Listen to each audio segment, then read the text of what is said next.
Off script, with Jab on the mic. Every story, every stumble, every late night rewrite. Pull back the curtain, hear the real talk. Off script with Jarvis, Jab, let the conversation start. Welcome back, everybody, to Off Script, a place where we interview everybody, the people that are behind every single performance. Today, we have my brother, my friend, one of the most talented guys, a Swiss Army knife in the music industry, if you will, TJ Rodriguez. What's up, boy? Hey, what up, bro? I like that little accent. Well, I don't think you could say Rodriguez without, you can't say Rodriguez. That's Pretty boring. It's pretty boring. Yeah, Yeah, you I wish gotta I hit actually people. spoke Spanish though, but I don't. It would make more sense. Sounds like you're fucking up then. You should definitely get to it. There's My dad. That's on my dad, Come on, Padre. What's going on, man? Where you at in the world? bro. I'm in Nashville, chilling here in Nashville. We're currently snowed in like crazy, so Bro, the snow is craziness out there right now. it's wild, bro. Like I've been hearing transformers blow up in our neighborhood. Trees are falling all over the place. Literally from freezing, trees will freeze and they fall. Oh, word. I've never even heard of that. I didn't even know they did that. Because we don't live, we haven't lived in a place like that ever. Right. Yeah. It's Sheesh. weird, man.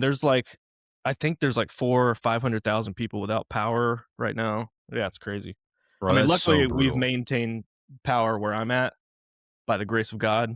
Clearly, so yeah. I've been able to still work and stuff. So it's been good, man. But yeah, Nashville, Tennessee, Nashville. Nashville. What made you go to Nashville, man? Because you just were in LA, this time last year? Or have you been there a little over a year now? No, I moved in August of Okay. 25. So, bro, basically I kind of just, kind of backing up, when I moved to LA in January of 21, I didn't know whether it was going to be a forever thing or not. I Sure. just kind of knew that it was the next place I was supposed to be. And I really felt like I heard that from the Lord. And, and I think honestly, as I got older, and did more things in LA and, traveled the world and saw a lot of places and met some great people, I think I just kind of realized I think I got to a place where I checked it off my list. Sure. And I think I just started to form some new passions and desires, things that I wanted to chase. Absolutely. And I, kind of met some, couple people in the Nashville music industry remotely and started doing some stuff with them, like music production stuff. And it kind of just gave me a new passion for being home and producing music and trying to cut drums in the studio and not really going out on the road as much. Yeah, for sure. And I'm from Georgia, and that's where my family is, and I'm a big mama's boy. So Yeah. Which being is able fire. to being able to hop in the car and drive 5 hours to see my family versus a 5-hour flight, spending that money, and it's coordinating all of that with parent schedules and flights. It It's a lot. it got to be a lot. My folks are getting older, and it's just my stepdad's mom lives in the house with them, and they're taking care of her, and she's Yeah. getting older, so it feels good to be close enough to where it's if anything happens, God willing, I'm close enough and it's not an inconvenience or I have to drop everything necessarily and hop on a plane. I'm just kind of Absolutely. closer, but I'm still in a music place, and I have a lot of friends, and it's a cool spot, so it's cool, man. Yeah, it was Yeah. a cool move. Heck yeah. I mean, it's so funny as we age, when we're young, we don't even think about stuff like this. Thinking about location, where it's we're chasing these dreams, we're trying to get to it, we're down with the road in every aspect. And, we still are in certain situations, right? We'll definitely go if it makes sense. But it's also now, to your point, we're shifting into an era of trying to figure out, okay, how do I stay home more? If I want to have a family, if I want to be closer to my family, Yeah. all these other aspects, you really are considering this when you're making life decisions now, career decisions. Yeah. I get it. So congrats on making the move, man, and listening to where God has placed you. Thank you, man. Yeah, I You're mean, killing it.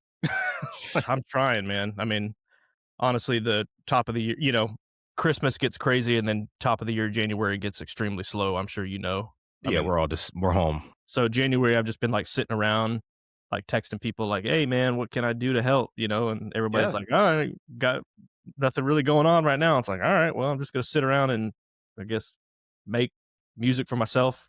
Yeah. Hell So I've yeah. been like making some arrangements and stuff, like trying to post on Instagram and stuff like that. Just trying to get better at what I do and show people what it is that I do. So Yeah. I've been checking it out, and your production is fire. Your What's really wowing me a lot is what your original passion was drumming. Like right. your drum tones and how they are resonating in these arrangements, like your attention and detail to that is top notch in my opinion. Thank you, So man. shout out I to you really for appreciate really that. locking in. I appreciate that, man. And what's so funny about that is, I tried so hard for a long time to figure out where I fit in the drum space when Yep. I was in LA, and I think just the more I recorded in the studio, and I've kind of always had like a remote drum recording setup of some sort, whether I Sure. was in Atlanta or in LA or now here in Nashville. I think I tried to figure out who I was on the drums when it came to like a live performance aspect. Yes, sir. And I think this year or I should say 2025, um, I think I kind of realized like I don't know if I'm the replicate guy. I think I'm the create guy. Like, Oh, you know what I mean? Like yeah. I'm not like a huge chop guy. I'm not like I don't know if I have all of what it takes to bring like enough energy to a show. And I think I've kind of just realized like I'm okay with that. Sure. Um, Yeah. but I really enjoy being in the studio and somebody sending me a really rough demo, and it's like, create these drum parts. You know what I mean? Yeah. Um, Absolutely. I feel like that's where I thrive, and I've kind of just learned to own that part of myself, and that also just goes into my music production creativity and all of that stuff. So being able to hear a track in all facets, like hear every single part, you know what I mean? So Yeah, absolutely. And you're so good at that. You hear things very well. Like working with you on just various projects and things like that. Like your attention to detail to me has always been like nothing really gets by you. I mm, remember I don't know if we could say the project, we were working on a project and you were just pulling out things out of the vocal. And I was like, whoa, I didn't even hear that. yeah, So translating it out to an instrument that you love and you have an extreme passion for and care for, like your files that you send back are impeccable. So shout out to you, man. Like truly for locking thank in on you. the lane, having the awareness of where you want to be, where you're trying to go, and be like, you know what? Maybe I don't thrive the most in this live environment. Maybe my thing is sitting in a studio and really getting this record out for an artist or management or whatever, whoever's Yeah, hiring you. I think that awareness, man, like kudos to you. Truly thank you, respect. bro. I mean that's really kind, man. I mean, I think my goal is like I'd like to be the guy that kind of like creates the vibe in the studio, and then I'll let guys like you take it to the next level in the arenas. You know what I mean? For sure. I'll But I'll just kind of I'll do the meat potatoes, and then you go and you take off in the arena, and I'm good with that. yeah, but bro, we can't even play it until you create it. I think that's something that people do forget so much. It's like we do glorify the live element, and there is worthy of praise, but this song doesn't happen without the production and songwriters and engineers and the A&Rs and all the people involved in just creating this dang song before we even knew it was a song, right? Like Yeah, we bro. don't find out until it gets on Spotify usually.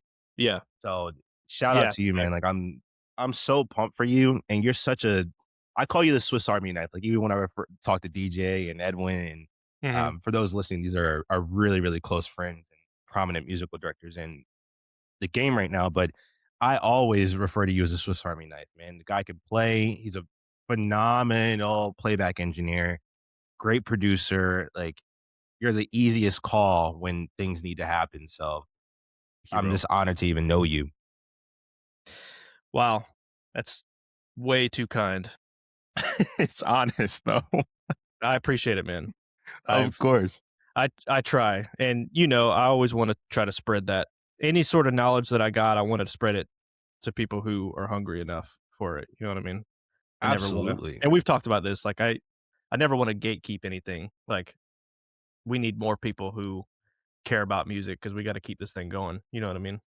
Yeah, exactly. Care about it and want to be around great people, Hmm. not just on the biggest gig or work with the top artist or whatever the situation is. Like everybody out here wants that. We Right. want the people that are hungry for it, want to be a part of a team. Like the ecosystem for us has been so valuable because as we're sharing information back and forth, we're okay not gatekeeping. We're also not just the best like letting things just out.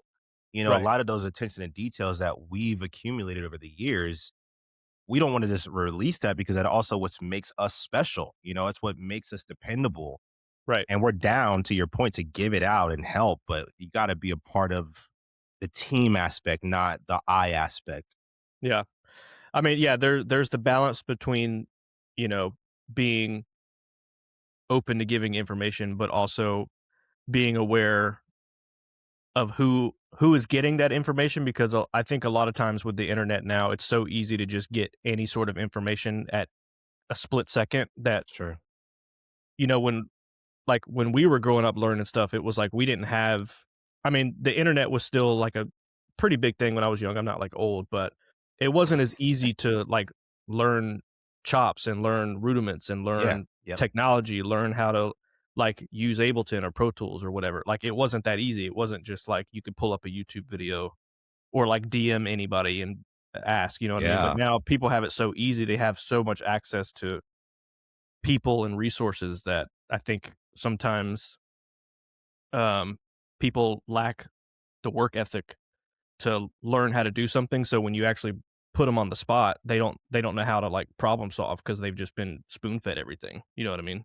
Yeah, dude, that's Um, such a genius way of saying you can't problem solve because we solved the problem already. Yeah, yeah, that's so fair. yeah. Um, and that was one, in playback for me, that was a huge lesson was I had to learn a lot of stuff just by being in the moment and figuring out how to do it. I didn't necessarily always have access to call somebody to help me fix something. It was just like, okay, well, I got to put my thinking cap on and figure this out, Yeah, we show spent hours trying to figure out that dang Andiamo, man. Andiamo, Like bro. You know, we were trying to Google IP addresses, call it like no one knew. Like literally nobody knew. nobody knew the information. Yeah. Direct out was like, hey, check this out. Good luck. Yeah, legit, they just dropped it and ran. It's Yeah. a fire product, but Oh, it's amazing. dude, And you once you like get a hang of it, it's like, oh, I never want to go back to anything else. exactly. Yep, but that process, man, we were stuck for a minute. Yep. Yep.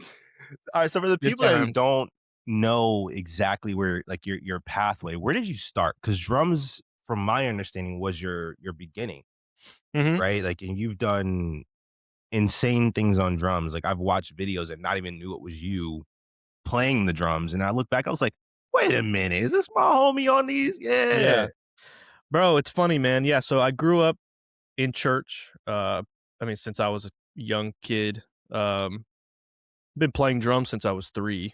Um, I grew up playing in youth group and all that stuff, Yeah. playing in the main sanctuary of our church, high school band, all this stuff, marched in drumline, so I learned how to read, all that stuff, jazz band.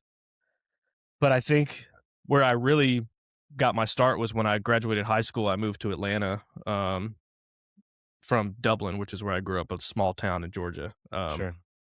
but went to Atlanta and immediately started going to this church called Grace Midtown in Atlanta. And for those who aren't really familiar, you probably wouldn't be, but um, one of my favorite people in the whole world, this guy named Pat Barrett, he's a phenomenal songwriter in the Christian space and worship leader.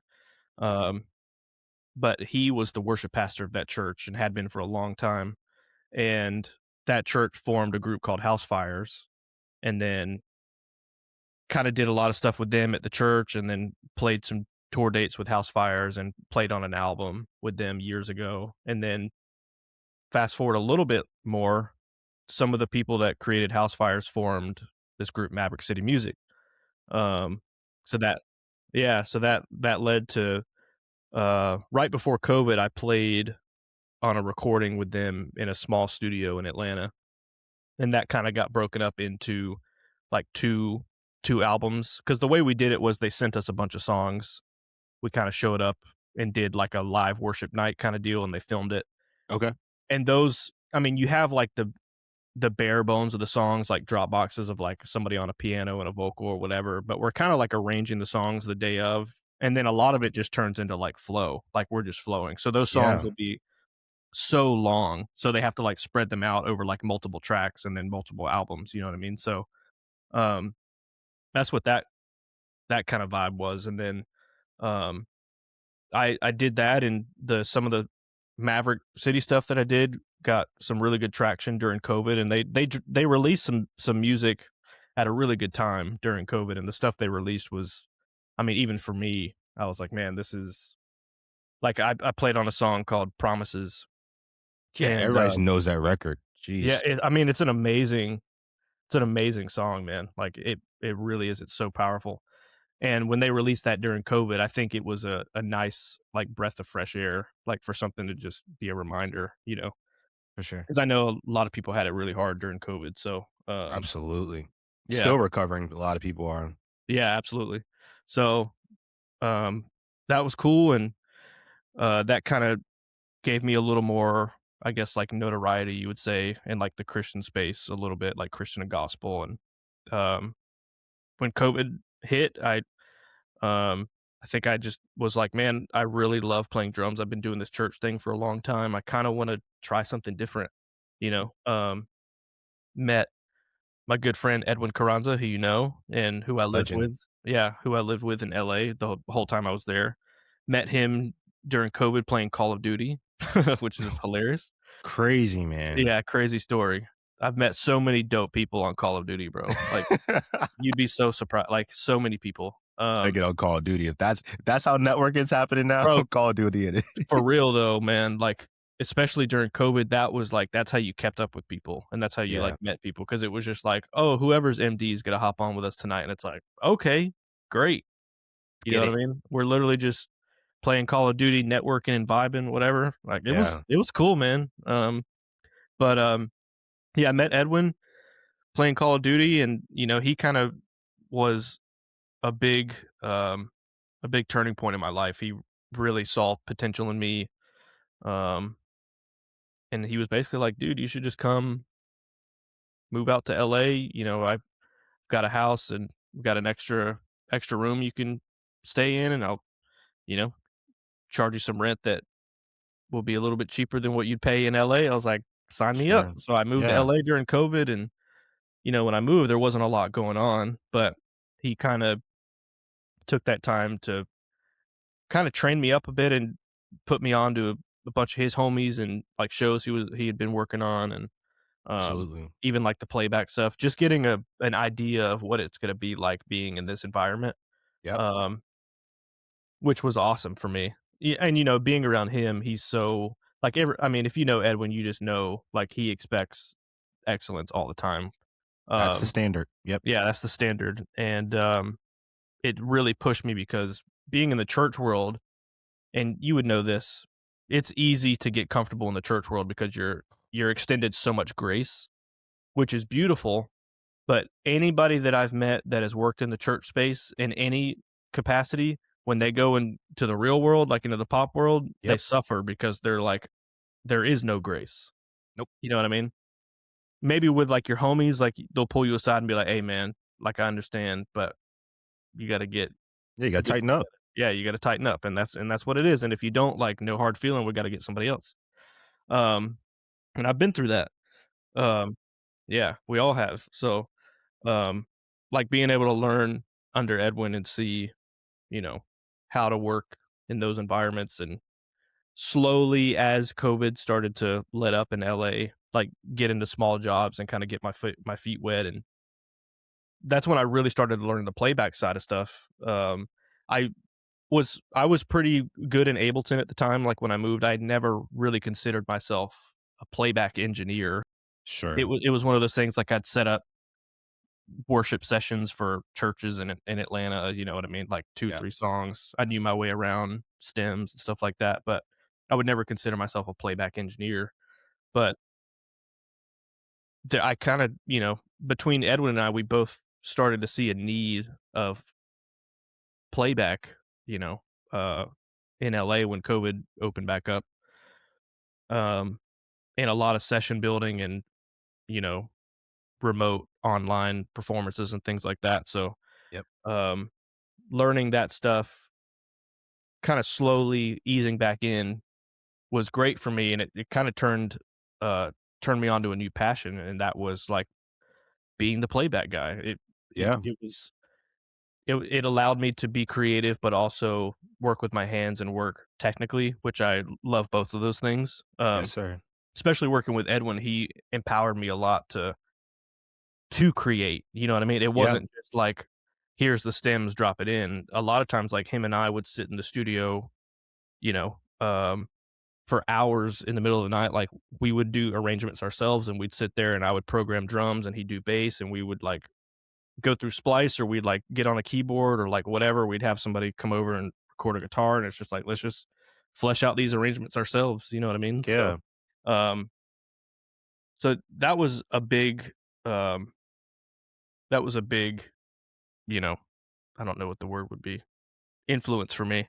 Absolutely. Um, and that turned into doing some crazy, crazy work, man. And then, you know, the 2024 was probably my craziest year yet. I mean, that it was, I Can't don't, tell us about that, man. As much as you can, tell us about it because yeah, it's yeah, yeah, people totally. should know how crazy that time was. Like it was Yeah. a I mean, mass chaos. yeah, you were around, man. You were around, you saw it. Yeah. So Yeah. 2024, I was working with Sabrina Carpenter.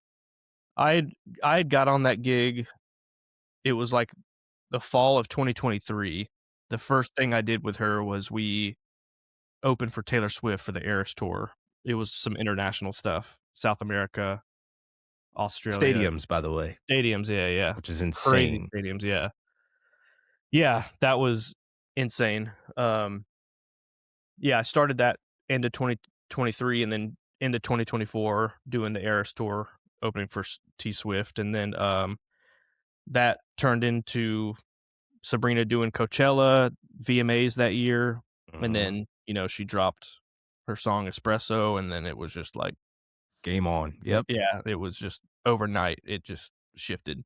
So that turned into summer promo, festivals, international stuff, Yeah. TV, and then that went straight into tour rehearsals, and Lidditz at Rock Lidditz, and, in those big rooms, and jumping straight into the Short and Sweet tour, US, Yes, sir. and it was just nonstop, nonstop, nonstop, and that was, like, the most exhausted I've ever been, you know what I Yeah. mean? Like, it was crazy in the right ways, like busy, productive, very, very rewarding things you were doing. Yeah, And and dude, honestly, phenomenal. that experience kinda led to, not in a negative way, but led to what I think was the realization for me that I think I really enjoy being at home. Yeah, dude, that's honest. I don't know exactly I don't know how many dates we did with Sabrina that year, but it was a lot, man. I mean, we were barely home ever that year, 2024. I mean, if I was home, it was maybe for a week at a time. And it's like I was home for a week, and if I was home, it was for a rehearsal probably. You know what I mean? Exactly. It was hard to catch you guys. Like, I would have to catch you guys at the crib.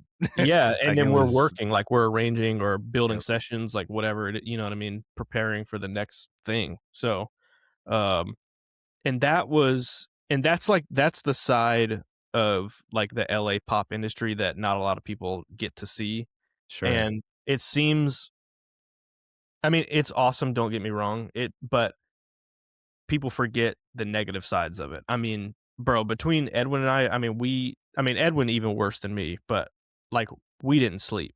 Yeah. We were team no sleep, and And that's y'all weren't just hard. doing one thing. I think people may hear this as if you were just doing one thing. It's like, no, you were working with an artist that was doing like 10 different things on top of every other artist that was also on the roster. So Yeah. you guys were sending people out, building sessions, checking playback rigs. Like dealing with a Yeah, lot of people who are on tours. Like, this wasn't just a situation of just one artist was consuming your time. It was like 10 that's artists were consuming the time. that's so true, man. Yeah, I mean, Coachella alone, I mean, between because we did Coachella with Sabrina, but then we also had Tinashe with DJ, and then Yep, we also had Twee.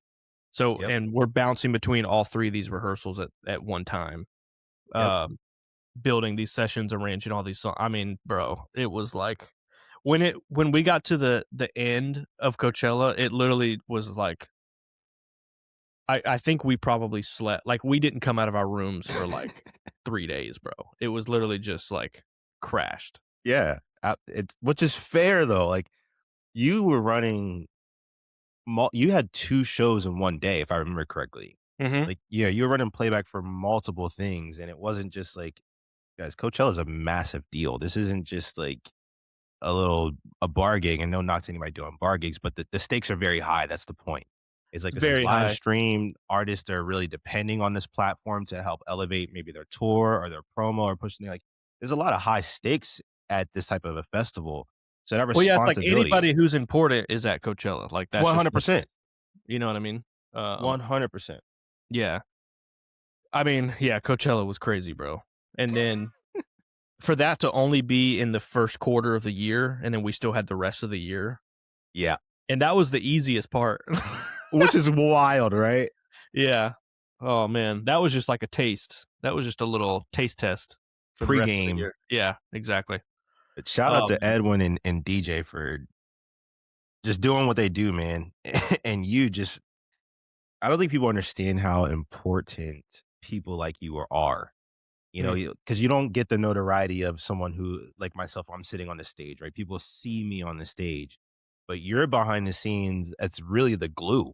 You know, without you sitting in the chair and putting those sessions together and doing all the late hours with the musical director, and you're really the right hand to a musical director. You know, without totally. you next to them, we don't even hear what we need to hear. You know, we Right. don't even get the files on time. Like, you are the direct connection. Like, you're the bridge, right? Like, that's the thing. So Yeah. your pressure is insane. Yeah, especially when you're working with artists who use autotune and all of this stuff, and it's like, that is that is the industry now, and it's like, you are the person that's making this person sound good or sound bad. You know Yeah, what for sure. I mean? Which That's is a whole also other high pressure. Yeah. that's like a whole other pressure in and of itself, bro. Like, I mean, don't get me started, man. That's the industry though, man. It Every is. artist is doing it, by the way. This isn't just a rare No, thing. yeah, This is every yeah, artist. this is the new click track. It's like, you're gonna Exactly. everywhere you go, it's gonna be there. Yep, and that's okay, you know, but that pressure of sitting in the playback seat, you also are not just responsible for making sure the backing tracks don't go down, which also has time code that's going out to video and lighting and Everybody and all. their moms, Yeah, yeah. everybody, and you could be with a camp that is really detail oriented, and that time code is going to monitors. You know, they're going to front of the house, like, it's a lot of Mhm. things in there, And and then then you MIDI also to have to watch it. stage. Yeah. Yeah. Yeah, bro, it's crazy, man. Shout out to the playback guys who are making it through and working, because y'all are strong. We're Strong, bro. strong. But Yeah. it's an Strong acquired breed. taste. It is, man, and there's a lot of great playback guys, man. There's really a lot of great playback guys in this industry, bro. For sure. Um, yeah, these shows would not be what they are without them. You know what I mean?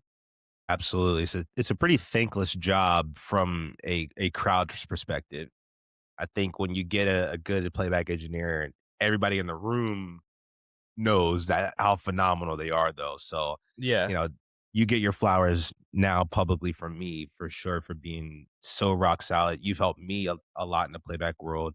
I've sent you manuals and be like, "What do you I think mean, of this?" you helped me, bro. We helped each other. You were a big part of, like, my direct out technology success, you know what I mean? Like, just Yeah, sitting in the thank you, bro. studio trying to figure out them things out, and It was fun. Like, we were nerding out about this stuff. Like, we would hop on phones with other playback engineers, man. It yeah, it as was fun. annoying as it was almost kinda therapeutic to know that you can get something across the finish line.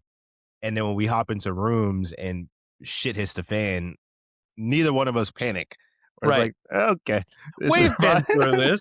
Yep, Yeah. no worries. Yeah. So Yeah, that's totally, bro. dope, man. So from doing promises, moving out to LA, what was the biggest difference? Because you were in a whole different area, a whole different pace of music, whole different, like you're saying, that the standard was very different. So what was that learning curve like for you? Well, it's funny going from an environment like playing in church and with people like House Fires and Maverick City where I'm just kind of used to the throw and go mentality. And it's Yeah. very like even with those Maverick recordings, they were very like they would send us a Dropbox of like some really, early on demos, like just somebody set an iPhone in a room and the songwriters are like playing the songs and it's like this is kind of how the song's going to go. We don't really know. Yeah. And then moving to LA where it's like you kind of have to reprogram your brain and like showing I mean I couldn't imagine showing up to any sort of gig with that kind of mentality like we'll just figure it out when we get there. I No. could not. I would lose my mind. Yeah. You know what I mean?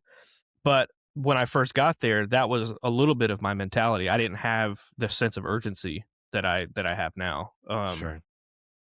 And like I said, working with Edwin and being on my first job, my first job in LA was a cluster. Yeah, I mean it was. Have I told you this story? No, but let's tell everybody this story. Let's go. I don't know if I should say who it was for. I probably shouldn't. Don't just say it.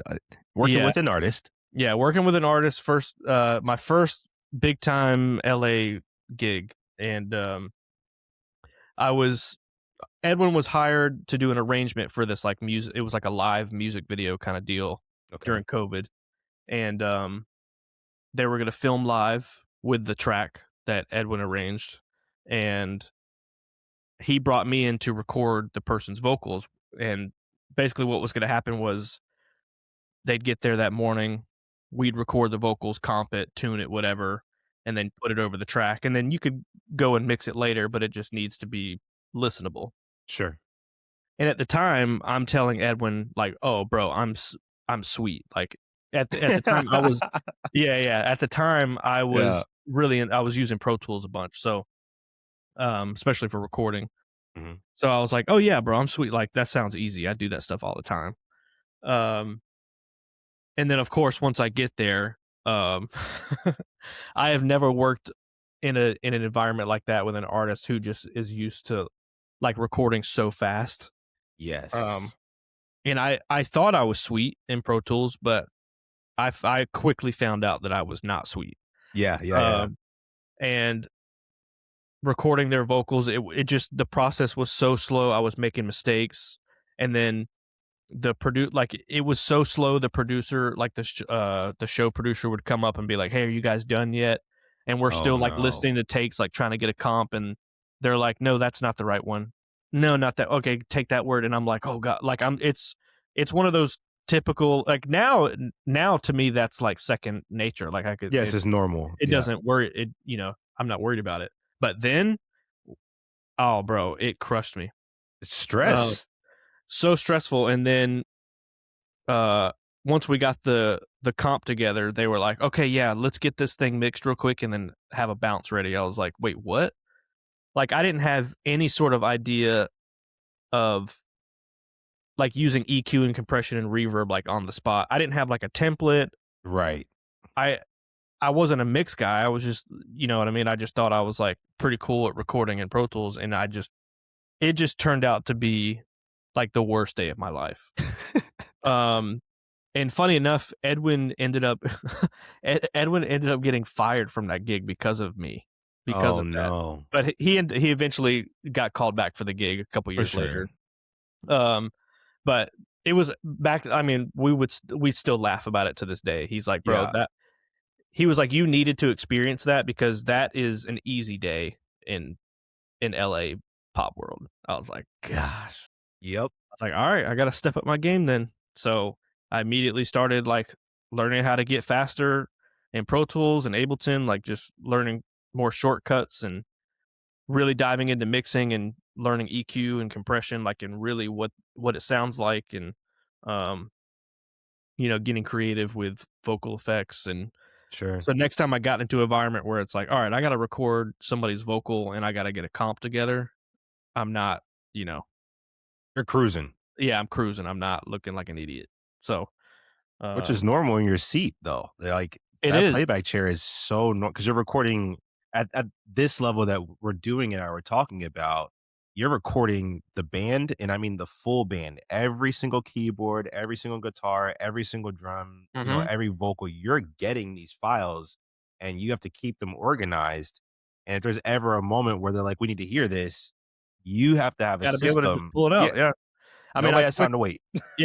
I mean, when I got on the Sabrina gig, that was the first time I kind of learned, recording full multi tracks into my Ableton session during rehearsals, via Maddie. And Yeah, I set up like a Ableton record template. Like all of my drums had like Ableton plugins and they had like basic EQ and compression. So that way, like if I needed to make bounces, um, if we needed to listen back to something, anything that we played, it sounded good and it was ready to go. You know what I mean? I right. never had to like drop files in and like nudge things. It was just like it was ready to go and it sounded good. You know what I mean? Yeah, So, um, plenty of times where, and other gigs too, if an artist is in the room and we record a rehearsal, they want a Dropbox link of the rehearsal before they leave the room, or like once they get in their car so they can listen. So it's like there's yeah. no there's no time for like listening to a 45-minute set to mix it down. It's like you just gotta build something that you're comfortable with, um, not listening to, and just sending it. You know what I mean? Like Yeah, hope you build 100%. it. Yeah, hope you build a template that sounds good. So, um, Bro, it's so important, and I think that's also what separates the good from the greats, though. Being able to deliver a good a good enough thing to them in a very short amount of time where it's listenable, they're able to critique it honestly. It's a clear representation about what the musical director wanted. Is it perfect? No, because it wasn't, your monitor or your front of house engineer that actually did it, but it's something enough to your point. By the time they get to their car, that link has been texted to them and they can listen to it on the way to their house or wherever they're staying. mhm. Being able to do that builds trust. It builds that standard for them where they're like, "Yo, working with TJ is phenomenal. Working with Edwin, DJ, John Witt, like working Yeah, with all these guys, like I want to work with them because of this." That standard is so high and the excellence is there. But that absolutely. comes down to having people like yourself who are so proficient at it, so clean and concise. And at first they might check your work, but then they're like, "Nah, TJ got it." Totally. Yeah. And that's how it used to be for me, man. I, you know, starting out in LA, always had to double check my work. Edwin always had to double check, because I would make mistakes. But Yeah, then yeah, it got to a point like a couple years later, he was like, if I had to send him a link or a bounce of something, he's just like, cool, I sent it to the artist, and then it's like they're happy. Cool. yeah. It's over. It's Yep. all good. Yeah. It's just you just learn from your mistakes and figure out how to not do it moving forward and keep it pushing. For sure. I think you having that awareness though of a moment that could really break you. You were in a really high pressure situation with an artist that the session didn't go well. It didn't go well at all. It got a situation where, we got removed from my account or whatever. And that does happen, but that's also a moment where it can make or break you. You could say to yourself, okay, F this, I'm out of here, I'm going back home. Or you say to yourself, I will never be in that situation again. It's game time. Let me lock in and really do that. And bro, I think, and what's really, another shout out to Edwin. I think if I were one of those guys who didn't have someone like him on my side when I went through that, I probably would have quit and moved back home. Wow, that's honest. Cuz people go through that all the time. Like you are an individual and maybe somebody um vouches for you. You get on a gig and let's say you do horrible your first time, but you don't have any homies like on your side. You know Right. what I mean? Like you just go home and it's just you. You're Yep. like, that was awful. I never want to do this again. I feel like if I was put in that situation and I didn't have, somebody like Edwin to be like, bro, it's all good. Like learn from it. If it was just me and my thoughts, I would have been like, man, screw this, I'm going home. This ain't for me. Yeah, You know what I mean? So and yeah, all everybody's that to had say, those like, it's moments. yeah, everybody has, and that's why it's important to like surround yourself with people who, you know, have your best interest in mind, but also push you to be excellent. You know? Man, that's a yes. It yeah, bro, having those people to your point, it is a game changer. Like I had a very similar situation and it was like my first major festival I got a chance to do Governor's Ball. And RJ Kelly, one of my great friends, was the musical director, also one of the best drummers in the freaking world. Bro, he's so good. He's so good, right? And up until this point, I have been playing drums for this artist. And I wasn't the best, right? You know, I was good enough to kind of get it done, but now the stakes are high. You know, this is a very high stake thing. And RJ called me, and thank God he did call me. And he was like, "Look, bro, I love you. We're gonna get you where you need to go, but I'm gonna play this. I'm gonna move you over to keys Mm, because I could play keys." He's like, "You still have a job. We're still gonna get you on a stage so you get the experience, but to ensure the safety of the artist, ensure the safety of the music, ensure that the quality is there, I'm gonna play it." And at first it bothered me a little bit because, you know, that's not a good feeling, yeah, it's but soul also crushing a little bit. Yeah. it is. But at the same time, I was like, damn, he could have fired me Hmm. and brought someone in. He could have said nothing to me and he didn't owe me any of that. Like Right. the respect that we've gotten from our peers that have now become our friends, they don't owe us these explanations. It's a courtesy to give it to us. So Yep. I was so honored and appreciative of his honesty and transparency, but also figuring out a way to still keep me involved in some capacity. And man, to your point, it's like that could be a moment where you're like, you know what, I'm tapping out. Like this isn't for me. I can't cut it. Like I'm never gonna make it. Or Yeah. you could say to yourself, you know what, I'm never gonna be in a situation again. Thank God this happened, and thank God I have this awareness. Now let me lock into this whatever that you need to do to be better. So, Yeah, man, to bro. your It's point, like you gotta respect. let those failures fuel you, man. Like that's how you gotta move forward. Like, because I totally know how that feels, and it feels awful. Yeah, Uh, it's rough. but it's like let that fuel you to never feel that way again, and Exactly. you might feel it again, but it won't happen as often. No, if you go back and do the legwork, it will never happen again. You know, Mhm. it won't look the same way. The Right. problems will come in a different way. And that's also okay. You know, as we Yeah. experience this industry, like you're like to use the Andiamo, for example, like we got a situation where it was purchased for us. It was like, all right, we got to use this, go figure it out. Figure it out. Yeah. You know, and that's trust, that's awareness and all these things that is there, but also a situation where you're like, okay, cool. I'm gonna figure this out. I'm gonna gain the experience. I'm gonna gain the confidence in this. So the problem was figuring it out, not the abilities of being able to figure it out. You know, Totally. and I think that's the biggest difference. Knowing how to problem solve at this highest level is the thing that gets you called back. You know, generating those problems is or being a problem is never the answer. And bro, confidence, that's such a big thing too. Like even being confident in your mistakes.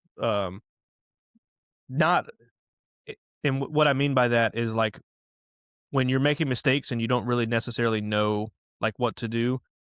Like for me early on, you could like if something was going wrong, you could tell I was freaking out. You know what I Sure. mean? But now it's like if something's going wrong, like everybody looks at me and they're like, "Ah, he's got it. He'll figure it out." You know what I Yeah, mean? So there's like learning that confidence of like, yeah, shit's hitting the fan right now, but like it'll be cool. Like I'm gonna figure it out, you know. exactly. Versus But like, that oh my god, what do I do? 'cause nothing gets solved like that. Like, and I It think doesn't. that's the thing that we've probably learned indirectly is like when you panic, worse shit happens. Yes, it does. Every single time you panic, you start missing basic stuff like, "This isn't working." Well, turn it on. You know, Yeah. like, Turn literally, it it's off and turn it back those on. moments, it really Yeah. does happen that way when you panic. It's like, "Is it on?" Yeah. "Oh, yeah," and it sounds crazy, but it really is like that. It is. It's just like, bro, just restart the computer, and that's Exactly. what it is. but you Yep. try to go into the softwares and figure out all the little and it's like, "Oh, man, is this button what does this button do? Oh, bus 1? I don't know." Yep. It's like, "Have you just tried restarting?" "No, I guess let me try that." After 20 minutes of troubleshooting, you restart it. It's like, "Oh, that fixed it." Damn. Exactly. But Yeah. that comes with experience, man. It does, man. That It does. experience, but to your point, that confidence is literally everything. And it breeds for confidence from the band. Yeah. Can you talk a little bit about that? Because your people don't really know the importance of a playback engineer. And our really good friend Derek Cobbs explained it to me one day. He's like, the playback engineer is the fifth band member. They are essentially the band. They're labeled as C Party, but the truth is they are part of the band. Yeah. And if they're moving slow, well, then it's essentially having a person who doesn't know music. So now we got to go reteach the music.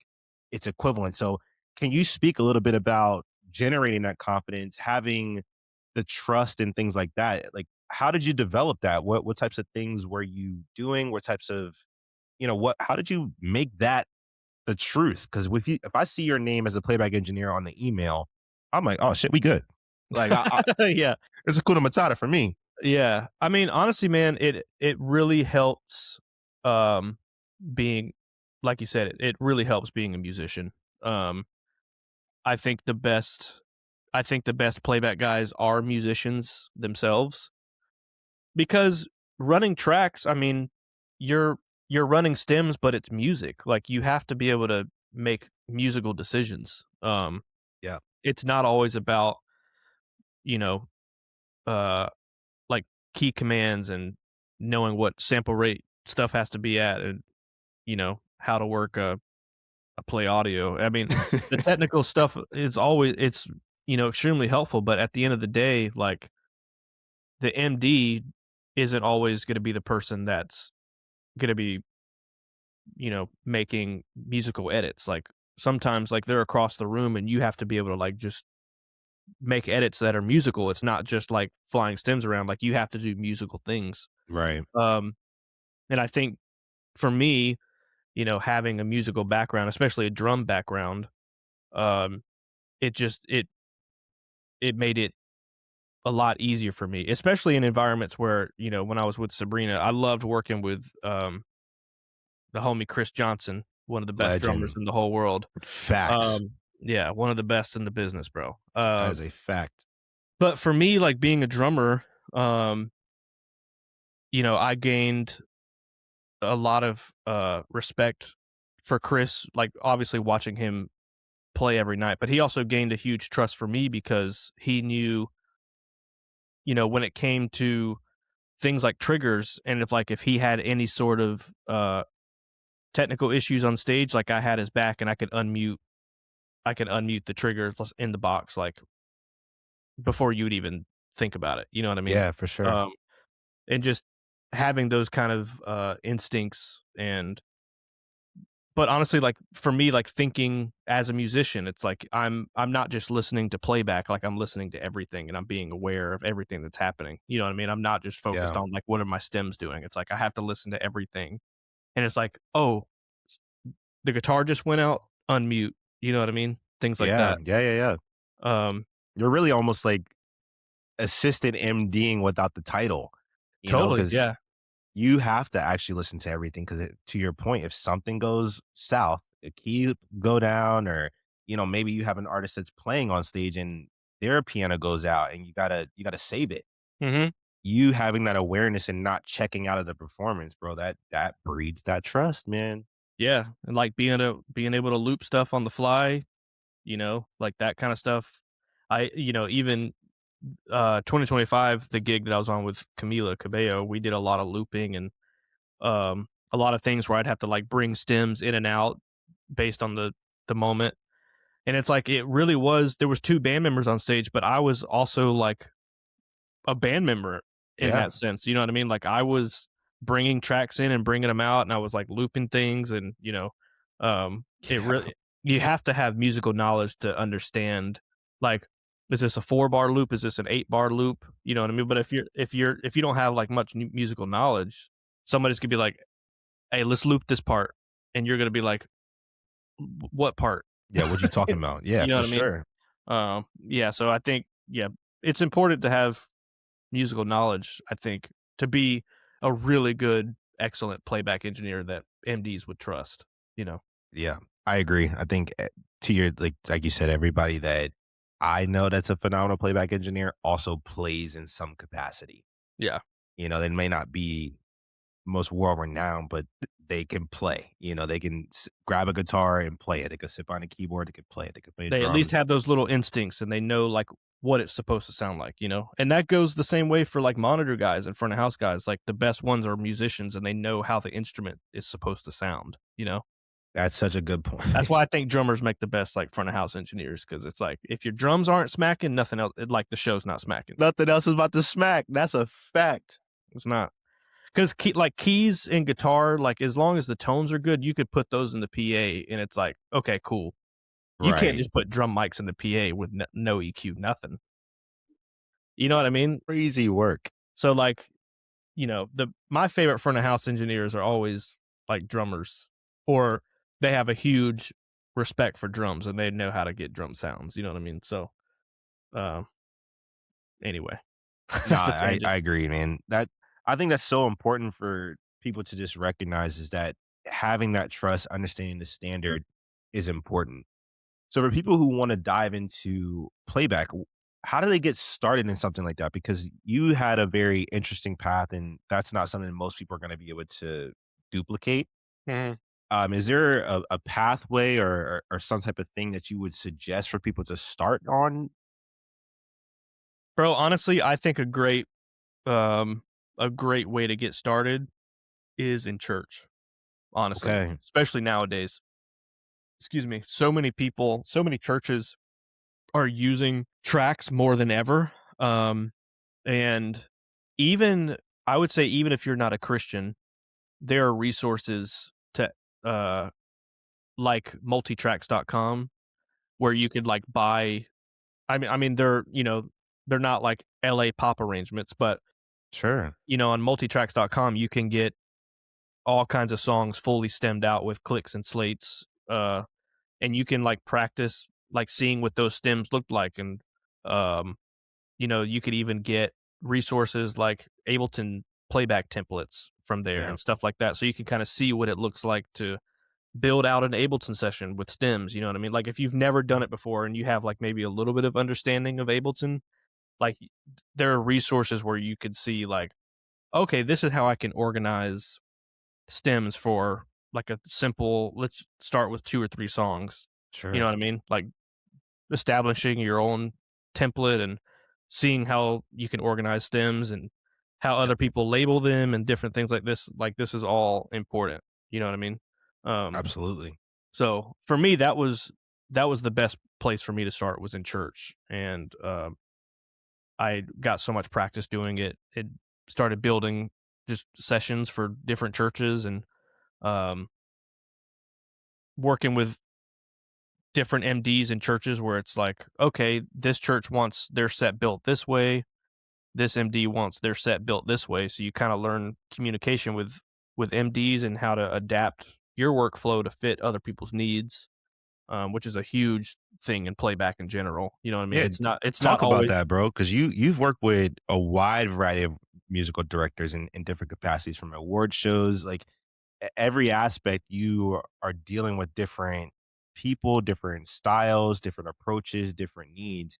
How do you become this like chameleon essentially and adapt to all these types of needs? Right? What do you do to handle that?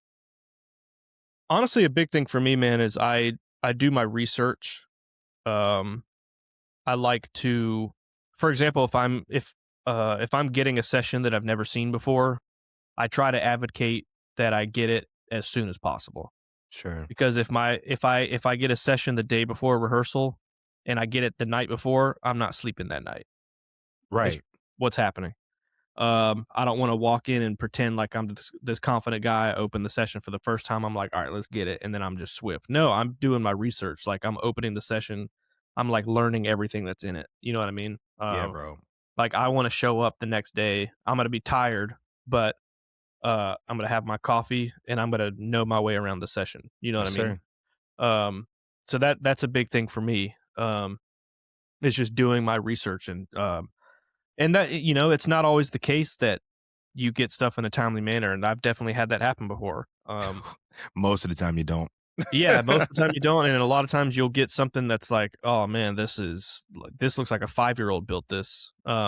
Yes. Oh boy. But for me, what makes that, manageable is because I spent the time learning what works for me in an Ableton workflow, like, the way things look, I can quickly adapt. If a session looks like a toddler made it, I can quickly adapt, like, on the fly as we go song per song, and I can, like, be fixing and, like, making it look and work the way that I want it to, you know what I mean? Absolutely. And that just took a lot of practice, and now, I could open up a blank session, and it could look awful, and I could just in just a matter of a few minutes, like, I can have it built out to look like my template, what I'm used to, you know what I mean? Sure. Yep. Um, and that just takes time and practice, Yeah. unfortunately. But, uh, for me, the big takeaway is to, like, always like, I'll say it again, to always do your research, and to make sure you at least have, like, a few minutes to get familiar with what you're working with, Yep. 'Cause that because if you preparation breeds confidence, though. it Yeah, like, does. when you walk I don't care how dope you are, like, you can have the best drummer, best musician, whatever in the world, and just because you know the instrument doesn't mean you know the song, doesn't mean you know the system, doesn't mean like, you need to do your research and get familiar because that's what breeds the confidence, and Absolutely. yeah, I totally agree with you, and I And think that's dope.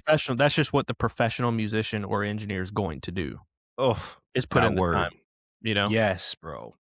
And Um people need to people need to know that. And you said something that I think people should definitely clock. So I'm gonna just reiterate that.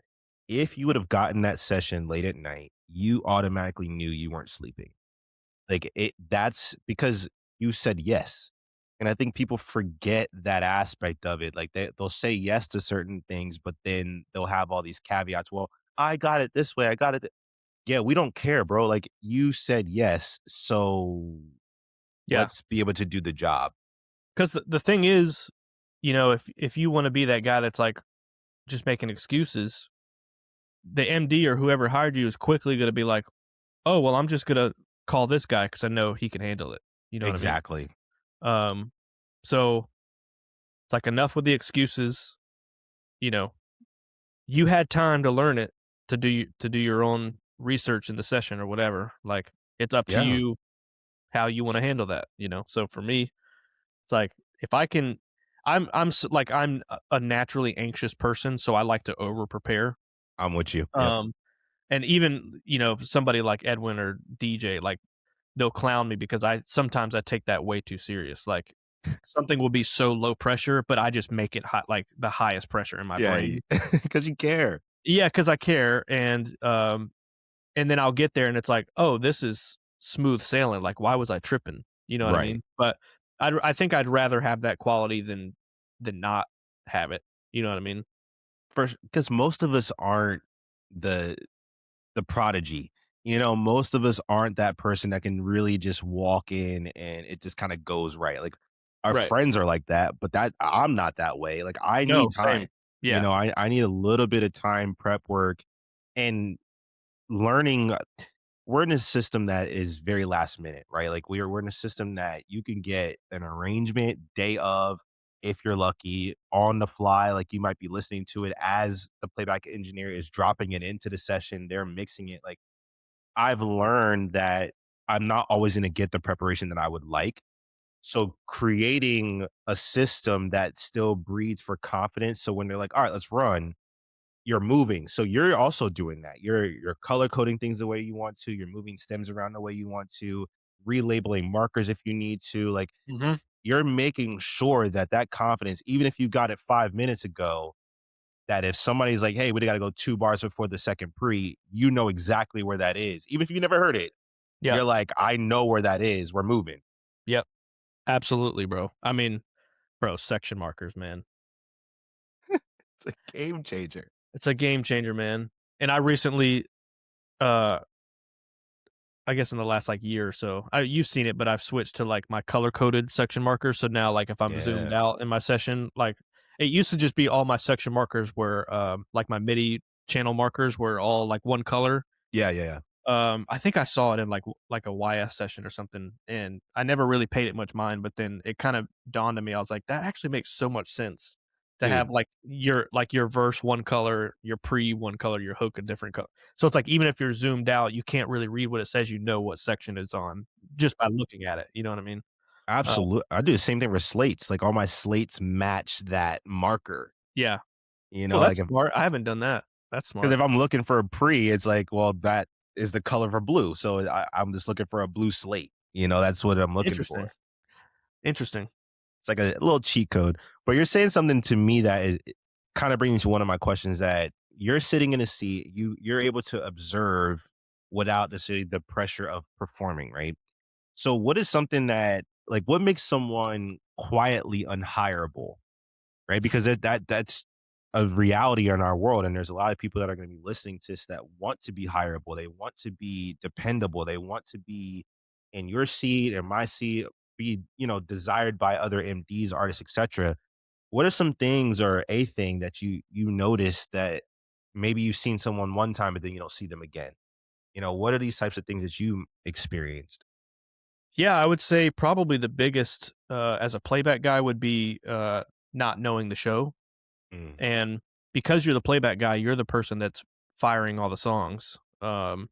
And not every playback engineer is lucky enough to have the MD on stage with them. So sometimes, yeah, like, you have to take notes of when to fire a song. Like, obviously, some songs will transition to each other. You hit play, and then maybe like three or four songs will play into each other.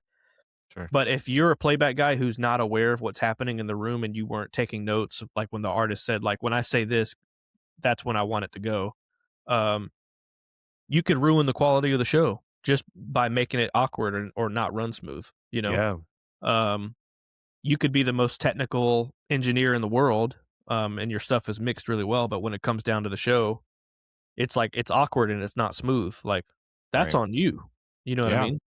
Um, so I would think that that would be a really unhireable quality is not being um really aware in a show while it's happening. Um, and making sure like before you go into a show, like if someone's not telling you when to go, which is many cases, Yep. making sure you know and you ask all the questions to whoever you got to ask to know that, like when to go so you feel comfortable moving forward. So no one comes back to you and they're like, why did that moment feel really weird? Or why did the tracks start and then they like stop? Or why did you fire the wrong song at the wrong time? You know what Right. I mean? Um, yeah, that would be a big thing to me. I would say, um, making the show not run smoothly, you Yeah, know? that awareness is 'Cause at the end of so the day, that's important. that's your job. Even if you have, an MD on stage telling you when to go, like, still being aware, you know, and, Yeah, like, so how and sometimes how they're fixing quickly you other react. problems. Yeah, how quickly you react, you know? Yep. Um, yeah. Nah, I think that's dope. Like, just that awareness too of knowing the show, like, to your point, is big for everybody. No matter where you're sitting on that stage, shit happens. Yes. There's times where packs go out, artist things happen, dancers, somebody throws something on the stage, like, you having that awareness all the way around will allow you to be hireable because now they can depend on you for real, Yeah. and that trust only happens when catastrophe strikes sometimes.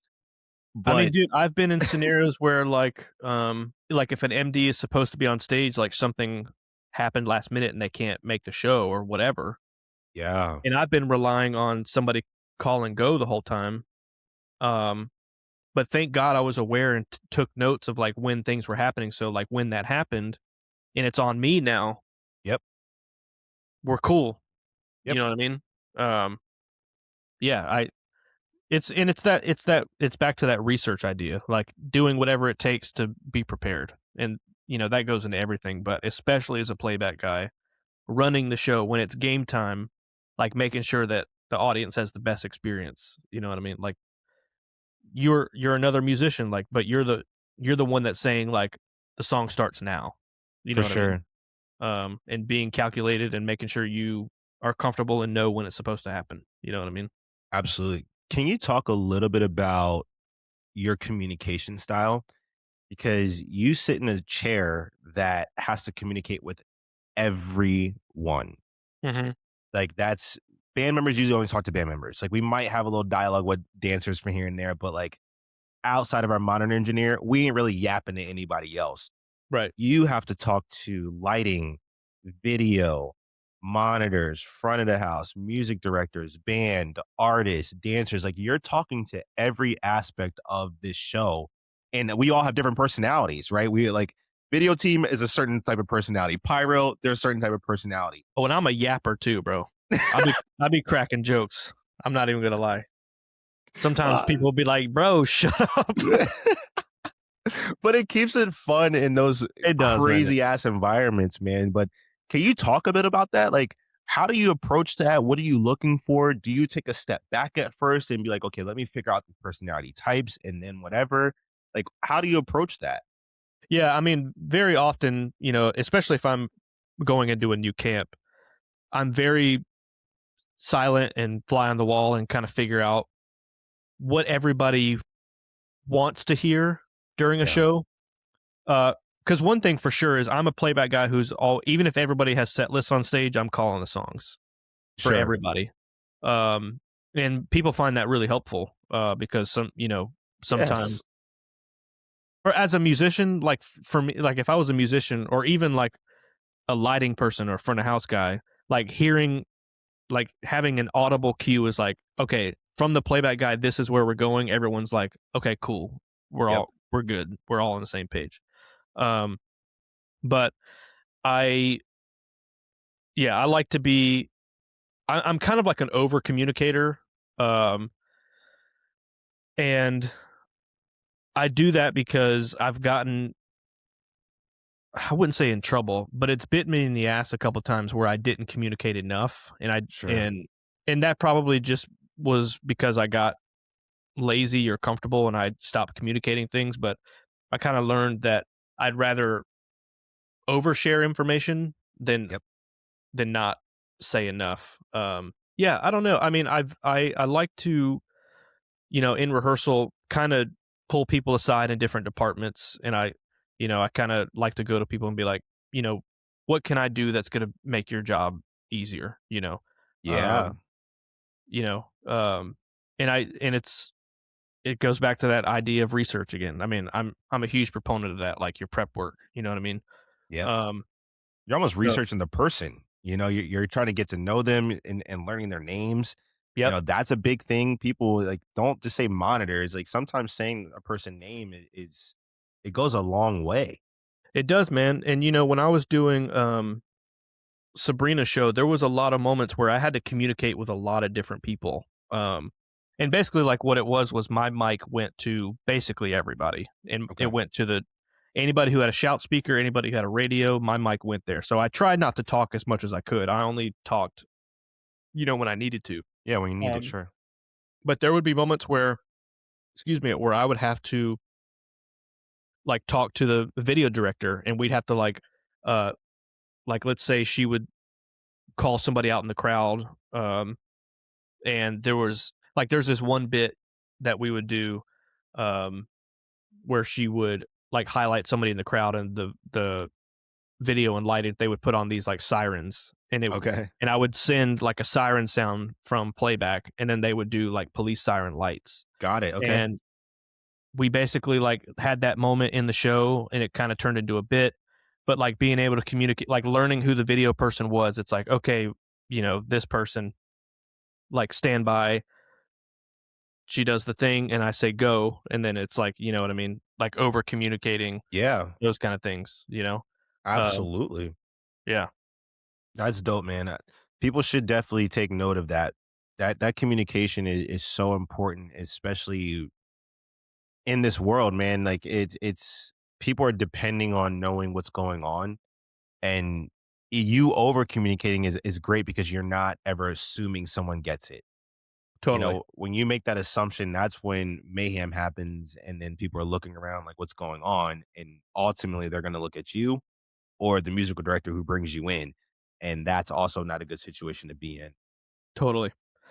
Yeah. I mean, it's it's interesting because everybody, like, you should assume that everybody does know it, but you should also assume that no one knows at the same Oh, time. yeah, for sure. Because every department has different needs. Every department is getting different cues. Every department is getting different notes and things that are happening. And you're in a rare seat that actually is going to get all that information usually. Totally. Like you're at the reprint time code stamps if you need to. Like, dog, that's the most tedious thing ever. But, you Trust know, me, bro. I know. rebounds and stuff, but you have to deal with every department. And, for those who are considering playback or call themselves playback engineers, um, you may not be. Like, there's levels to what they're doing, and you're looking at one of the best who's telling you what he has to go through, what is he's experiencing, and how he's navigating this and incorporate it. He's bringing this up for a great reasoning.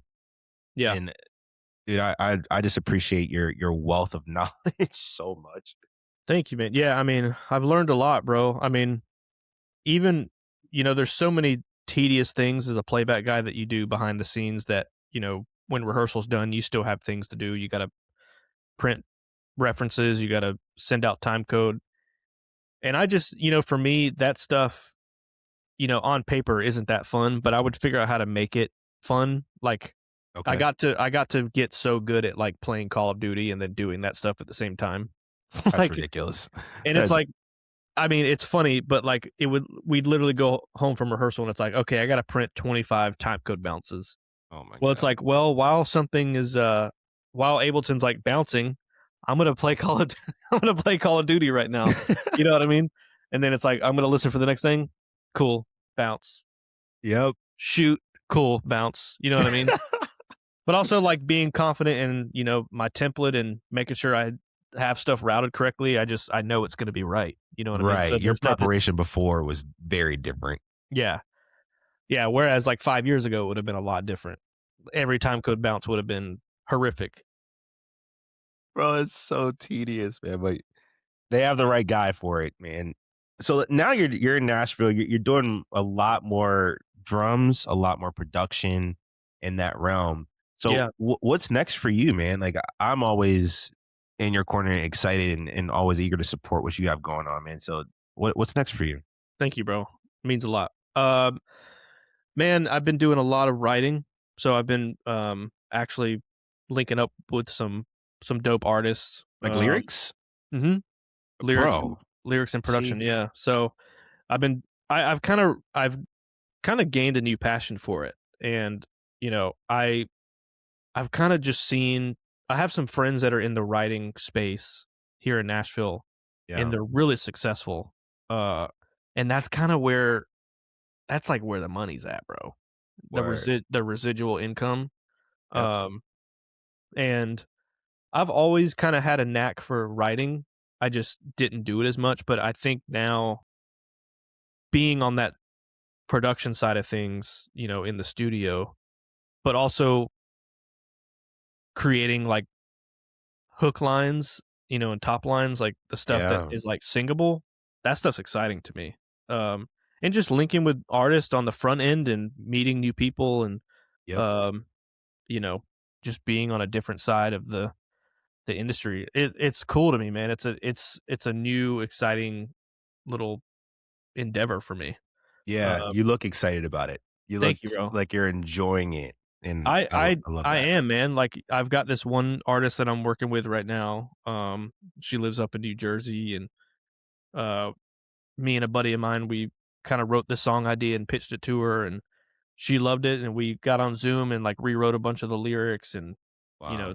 adjusted some melodies, and now it's like the track's pretty fire, and it's like almost done, and we'll figure out like releasing and all that stuff. But I'm booking Yeah, all kinds of stuff like that now, just like writes. Like I'll make a beat or make some kind of track, and it's like pitch it to somebody, and it'd be like, hey, let's write. You know, such a different world. but just getting my name on stuff like that, that's just like residual and long lasting. You know what I mean? I think Yeah, a big thing for me, is trying to create stuff that's timeless, you know? Wow. Yeah, because you're trying to put yourself in a position where I call it the ability to say no. Mhm. Like in Absolutely. it's really the powerful stance of confidently being able to say, okay, that doesn't work for me, and it not impact your livelihood or not, impact you being able to pay a bill. That is monumental, and you're shifting yourself into a space of getting royalties, getting residuals, understanding placements. Like it's a whole different muscle you're getting ready to exercise and that you're exercising, but That's true.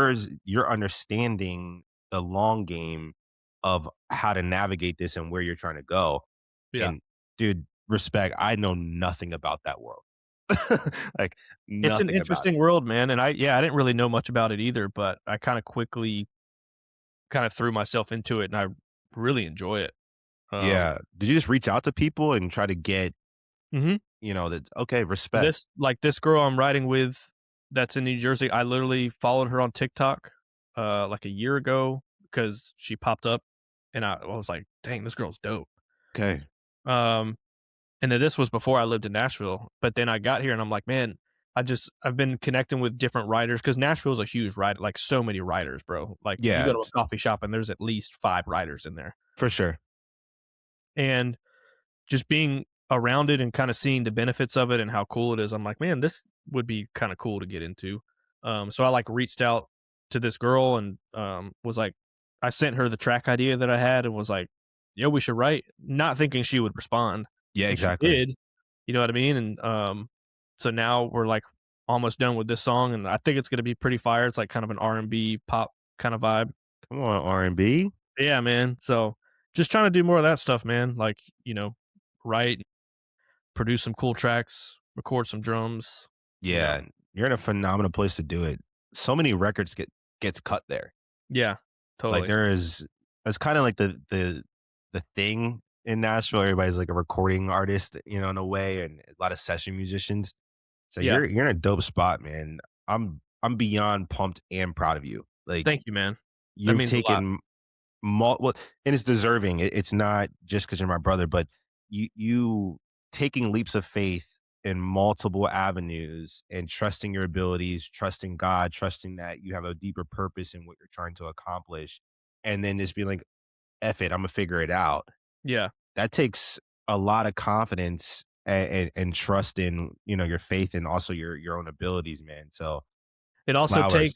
It also takes having real homies around like you know what I mean? Like, real Thank you, people to bro. be like, "Hey, man, even if you're making the wrong decision right now, I'm gonna support you." You know what I mean? Yeah, and Even with if you're true gonna support. you know what I mean? And it's like, "We'll be here if something doesn't work out." And it's like, "Alright, word." Like, I've had so many people that are like, "If this doesn't work out for you, you still have a place," you know? Always. I mean, because your skill set never goes away. Totally. You'll always be valuable in this space, and you can always venture back if you need to. It's kinda like the people's normal plan B, like, you can always go back to your 9 to 5, That's true. but taking that leap of faith and trusting that, "Okay, you know what? It's a little endeavor. I've worked really hard. I have some abilities to save right now and get out there." You're going for it, man, and I admire you so much for doing that, truly. Thank you, bro. Thank you, man. Yeah, it's been fun.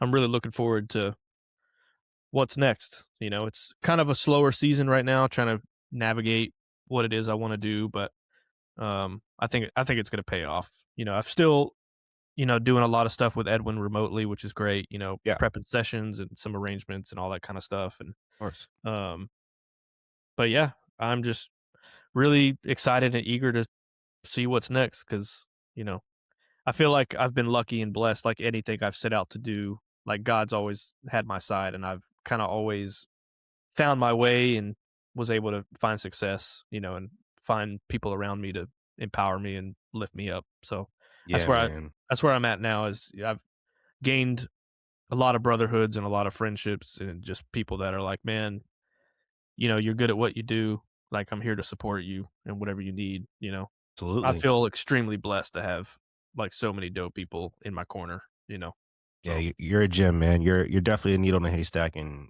very, very deserving of all the praise and support that you get. Like Truly. So, and no one ever tells you that, man. I love you and I appreciate you, and so excited for everything you're doing.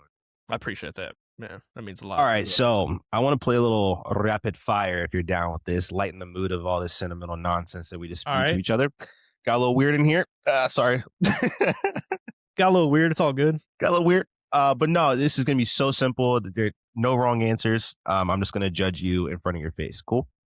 Yeah, that's great. That's great. Let's do it. Awesome. Here we go. Batman or Superman? Superman. Ooh. If you could have one superpower, what would it be? To freeze time. Oh, okay, that's cool. What is your most random essential on the road? Something like you just won't travel without. Icebreaker And mints. what is it? Icebreaker mints. The blue can of icebreaker mints. Oh, respect. Okay, That what's the goes best with me everywhere. Sorry. everywhere? He's like, it's in my thing. Okay, Yeah. what's the best meal you ever had on tour and what city was it in? Ooh. Okay, that's tough. Best meal I ever had, I think, was a sushi place, but it was in Sydney, Australia. Super random. Super And random. it was like weirdly cheap, but it was good. Yeah, one of those like sneaky little spots. Yep. Mhm. Yep. What's your biggest tour pet peeve? Like the thing that instantly annoys you? Let's see. Say no names. Just keep it vague. Uh, when you don't have a junk bunk. Oh, bro, yes, that's a good one. Anybody who doesn't know, junk bunks are essentially a bunk on your tour bus that no one sleeps in, but it helps so much because there's no space on buses sometimes with people's luggage. So being able to toss something in there. So feel that one. All right, if you could do any other job in the industry, what would it be? I've always before I did music, I was gonna go into law enforcement. I had a whole plan. Wow. I Okay. wanted to like work my way up to be in like the FBI. Dude, Uh, sick. yeah. I almost went to school for like criminal justice and psychology. Like I wanted to be in the bureau. Like I wanted to be either like a detective or some sort of agent and work like high profile cases. I wanted to do that so bad. I can That's see you definitely doing what I that. would be doing. Yeah, that's definitely what I would be doing. You'd be a good person to do it because you're fair. Right. And yeah, that's dope. I try to be unbiased. So Yeah, and I've never experienced anything different, so I'm with it. All right, what's your lock-in routine before you walk on stage? bro. um Dang, to be honest, I don't even know if I have one. Okay, that's fair. I think I just like I don't know, breathe a couple times. Well, just you survive. Is that what you do? I really think I really don't think I have one. Okay. Do you go through your laptops or anything before? Do you do any like prep work to ensure you just like you trust your system so much? You're like, I mean, I always do like a 25-30 minute before like restart of everything for sure. But I don't have some sort of uh like no rituals or anything. yeah, I don't have any sort of moment like that where I'm like, all right, let's get it. Yep. I don't do that. I think I just am like, all right, here we go. Respect. Yeah. All right. So what's the main difference to you between rehearsal and showtime?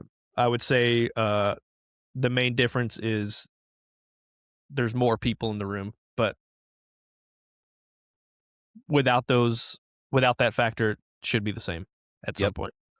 Respect. All right. What's There's the an audience. yeah, that's the only difference, right? What's the funniest only in this industry moment you've ever experienced?